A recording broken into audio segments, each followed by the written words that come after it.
The patient on table 4 was dying, and I was handcuffed to the door of a police cruiser in the parking lot 50 yards away. That sentence took me 6 months to say out loud without my voice going flat and strange.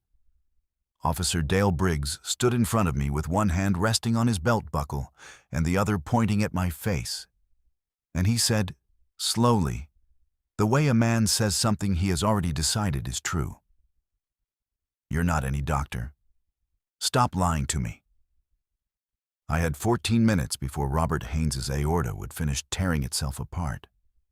Briggs had all the time in the world. But it didn't start in that parking lot. It never starts where you think it does. I became a cardiothoracic surgeon because of a Tuesday in February when I was 9 years old.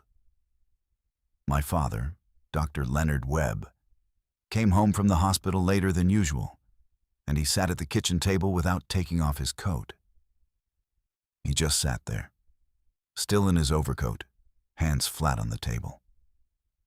My mother set a plate of food in front of him, and he didn't touch it. I asked him what happened, and he said a patient had died. "Did you do everything right?" I asked, the way 9-year-olds ask things, without filter or grace. He looked up at me and said, "Yes, I did everything exactly right." There was something in his voice I couldn't name then. I can name it now. It was the exhaustion of a man who was never given credit for the things he did perfectly, and was given full blame for everything that went wrong. He was a GP in Baltimore for 31 years. He knew every corridor, every hierarchy, every unspoken rule about who was trusted on instinct and who was questioned on principle. He never told me not to become a doctor. What he said was quieter and heavier. "Marcus, you know how it is." I went to Johns Hopkins anyway. I did my residency at Mass General. I published, I presented, I operated, and I outworked every person in every room I entered. Not because I was afraid, but because I loved it with the particular devotion you feel for something that nearly killed you to earn. By the time I joined St. Catherine's Medical Center as an attending cardiothoracic surgeon, I had 7 years of post-residency experience, 2 teaching appointments, a citation from the American College of Surgeons, and 43 successful aortic repairs on my record.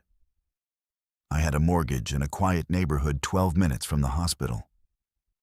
I drove a dark Navy Audi, a private, deliberate reward to myself after my first year as an attending, a declaration that I had arrived, that I belonged to the life I had built. My ID badge was always clipped to my scrub top, visible front and center. I knew even then that visibility was a kind of armor. St. Catherine's was the kind of institution that used words like inclusive and collaborative in its mission statement, and framed them in the main lobby next to a photograph of the board. 11 faces, 10 of them white, all of them smiling. There were 3 black surgeons on the attending staff out of 42. We didn't discuss the number out loud. We exchanged it in a look, the particular nod in a corridor that said, "I see you, I know. Keep going." Dr. Patricia Chen, cardiology, quick-eyed, methodical, the person whose read on a situation I trusted more than almost anyone else's, became my closest friend at St. Catherine's. Most Tuesdays we ate lunch in her office, the door half closed, trading observations the way other people trade gossip. "Whitmore put you on Saturday call again," she said one afternoon, pushing a container of cold sesame noodles toward me with 2 fingers. "3rd month running," I said. I wasn't looking at her. I was looking at the scheduling grid on my phone, where my name appeared next to every holiday weekend for the next quarter, and Patterson's name appeared next to nothing until March. Patterson gets Christmas off because his wife does charity galas. I get Christmas on because apparently I have nowhere better to be. Patricia set down her chopsticks and looked at me with one eyebrow precisely raised. the expression of a woman who is not surprised, but has grown very tired of not being surprised. "Document it," she said. "I've been documenting since day one," I said. And I had. A quiet, meticulous record in a password-protected folder on my personal laptop. Scheduling irregularities, meetings I wasn't CC'd on. The resident who addressed every other surgeon in the room as doctor and turned to me with "sir," as if the title were something I needed to earn in real time, every time. These weren't isolated incidents. They were a pattern, and patterns, I had learned from my father's Tuesday silences, only become visible to people who are already looking. The first real warning sign came 22 days before everything broke open. It was a Thursday, end of a 14-hour shift. 2 bypass surgeries, 1 emergency consult, 1 post-op complication that turned a 30-minute conversation into 2 hours. I was heading to the staff parking structure, ID badge out of habit still on my chest, car keys in hand. A security guard I didn't recognize was standing at the pedestrian exit gate, and he stopped me with one hand raised. "Badge?" he said. I held it up, close enough for him to read it clearly. He studied it for a long moment, not the brief scan of someone performing a routine check, the extended study of someone who hasn't yet decided what conclusion he is going to reach. "You staff here?" he said. "I'm an attending surgeon," I said. My voice was level. I had practice at level. He looked at me once more. A slow scan, head to toe, and then stepped aside without another word. I walked to my car, sat in the driver's seat, placed both hands on the wheel, and stared at the concrete wall in front of me. The fluorescent light above buzzed with a high, thin frequency. I thought, this is nothing. New guard, first week, doing his job. I started the engine, but I remembered it. I always remembered. The second warning sign arrived 9 days later, smaller and somehow worse. I was reviewing a post-operative chart at the nurse's station on the cardiac floor when a man in a charcoal blazer approached the desk and looked straight through me to ask the charge nurse which surgeon was managing his father's case. "Dr. Webb," the nurse said, nodding in my direction. The man turned. Something moved across his face, not surprise exactly. Something more like recalibration, the expression of a person running a rapid internal audit against a result he hadn't anticipated.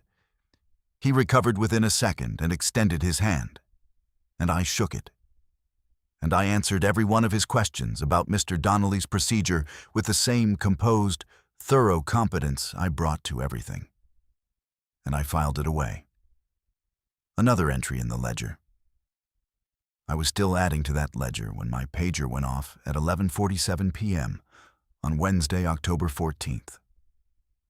Robert Haynes, 58 years old, transferred from a regional hospital 40 minutes out with a type A dissecting aortic aneurysm, the kind of tear in the body's main artery that does not wait, does not negotiate, does not accept. We'll reassess in the morning. The on-call team had stabilized him and prepped the OR, but they needed me specifically because I had done 43 of these repairs. The resident on call had done 3. I was in my car within 4 minutes of the page. I took the highway exit at Meridian Avenue and cut through the old commercial district, the fastest route I knew, the one that shaved 3 minutes off the drive on a clear night. I was doing 42 in a 35 zone. I knew it. My hands were tight on the wheel and my mind was already in the OR, already at the table, already talking to the perfusionist and asking for the clamp. The blue lights came on behind me a quarter mile from the hospital entrance. I pulled over immediately, both hands visible on the steering wheel before the cruiser had fully stopped. I had been pulled over before, not at this hour, not with this particular urgency, but enough times to understand the precise choreography of what my hands needed to do and where they needed to be. In the side mirror, I watched the officer sit in his car for a full 2 minutes, running my plates. 2 minutes I could feel draining out of me like blood from a cut. When Officer Dale Briggs finally approached my window, he led with his flashlight into my face before he said a single word. License and registration. Officer. My voice was steady. My name is Dr. Marcus Webb. I'm a cardiothoracic surgeon at St. Catherine's Medical Center. It's 3 blocks from here.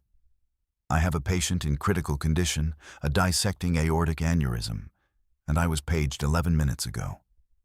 I need to... License and registration, he said again, same tone, same cadence, as if I had said nothing at all. I handed them over without rushing. I reached slowly for my hospital ID badge on the passenger seat, fingers deliberate, visible the entire time. I held it up at the window. This is my hospital ID, I said. Photo, name, department, attending status. I was paged from this hospital 11 minutes ago. If you need to verify, you can call the main line right now and ask for the cardiac OR. Briggs took my license. He looked at the badge the way the security guard had looked at it 3 weeks ago. With that long, evaluating pause that communicated something very specific without ever saying it. Then he looked at me. Anybody can print a badge, he said. Something cold moved through my chest. Not fear. Something older and more familiar than fear. The particular, nauseating recognition of a wall you have run into before, and still somehow hoped wasn't there. I'm sorry, I said. Because sometimes you say that even when you heard perfectly well. Step out of the vehicle, sir. I stepped out of the car with both hands raised, hospital badge still in my left fist, Robert Haynes's name cycling through my head like a prayer. I could see the lights of St. Catherine's from where I stood. I could literally see the building. Officer, I said, keeping my voice level with an effort that cost me something. My patient has a type A aortic dissection. His aorta is tearing apart. Every minute without surgery increases his chance of death by roughly 1%.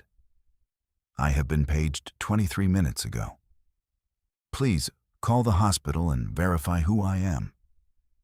Briggs was already reaching for his handcuffs.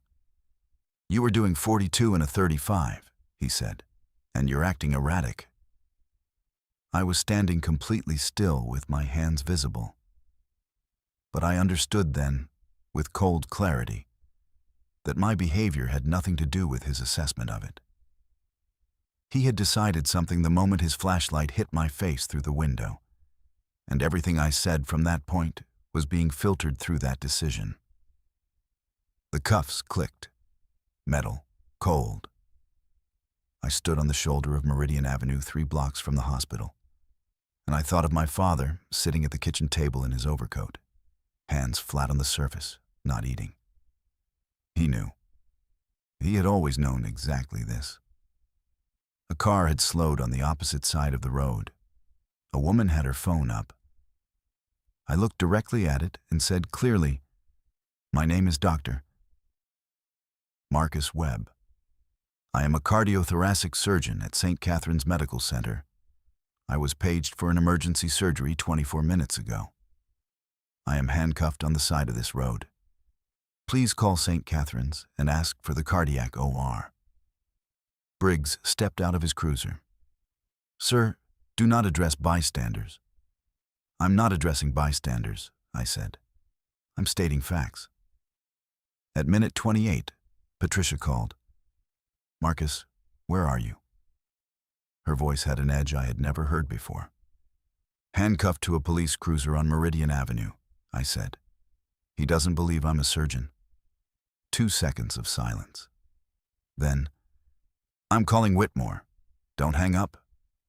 Dr. Gerald Whitmore arrived 7 minutes later, still in a dinner jacket, with the long, deliberate stride of a man who is furious and choosing exactly how to show it. looked at my wrists. He looked at Briggs. "This man," he said, with a quiet that was more effective than any volume, "is the attending cardiothoracic surgeon on call. I am the chief medical officer of this hospital. You have been detaining him during a life-threatening emergency for 31 minutes. Briggs uncuffed me without a word, without an apology, with the mechanical efficiency of a man cutting his losses. The cuffs came off, and I looked at Briggs once, directly. "I need to go save a life," I said. "We'll talk about the rest later." I ran. Robert Haynes was on bypass by the time I reached the table. The repair took 4 hours and 11 minutes. When I walked out of the OR at 4:53 a.m., he was alive.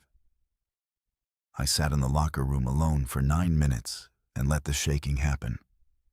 The full-body tremor I'd held compressed inside my ribcage all night. My hands vibrated against my knees. Then the shaking stopped. I stood up, washed my face with cold water, and looked at myself in the mirror for a long time. Something exhausted and endlessly accommodating looked back at me and quietly left. I called my father at 5 in the morning. He answered on the second ring. "Dad," I said. "Tell me," he said. When I finished, he was quiet for a moment. Then, "Do you have documentation?" "I'm going to have more than documentation," I said. He said, "I'll call David in the morning." David Chen, civil rights attorney, his patient for 20 years. The man my father had always said to call without hesitation, if it ever came to this. It had come to this. What David found in the department's own records was worse than a single bad night. Briggs had 2 prior complaints filed against him in 18 months. Both involving black men, both dismissed by internal review. A community relations training recommendation had sat unacted upon in his supervisor's inbox for 4 months. David laid the documents on his desk in front of me with the neatness of someone placing a winning hand. "This isn't one incident," he said. They documented the pattern themselves. The press conference was held on the steps of St. Catherine's on a Thursday morning. I wore my white coat. Patricia stood on my left, David on my right. When a reporter asked whether I was calling for Briggs to be fired, I looked directly into the camera. "I'm calling for a man who nearly let a patient die because he didn't believe a black surgeon was a surgeon to face every consequence the law allows," I said. "My patient is alive. That is not because of Officer Briggs. That is in spite of him." The body camera footage had already been viewed 4 million times. Robert Haynes' daughter gave an interview. The college student from Briggs's first complaint came forward. The contractor from the second hired his own attorney. The pile grew. Briggs was terminated. His supervisor was demoted. The settlement included mandatory bias training, civilian oversight of complaints involving medical professionals, and a written requirement that supervisors act on recommendations within 30 days, not leave them to expire in inboxes. David called it substantial. I called it a beginning. Robert Haynes sent me a card 8 months after the surgery. A plain white envelope, a single index card inside. "Dr. Webb, I heard what happened that night. I'm sorry you had to fight twice. Thank you for winning both. I put it on the refrigerator with a magnet. It's still there. Every morning I see it on my way out, badge clipped, keys in hand. And every morning it means something slightly more. Not a wound, a record of what happened, and proof that the record was worth keeping." My father called me that evening after the settlement was confirmed. I told him it was done. "You sound like the second kind of tired," he said. "What's the second kind?" I asked, though I already knew. "The kind that comes after you've done something that needed doing." I looked at the card on the refrigerator. The morning light was coming through the kitchen window at a low, golden angle. My coffee was hot. The house was quiet. The kind of quiet that isn't empty, but full. "Yeah, Dad," I said. "That's exactly what this is."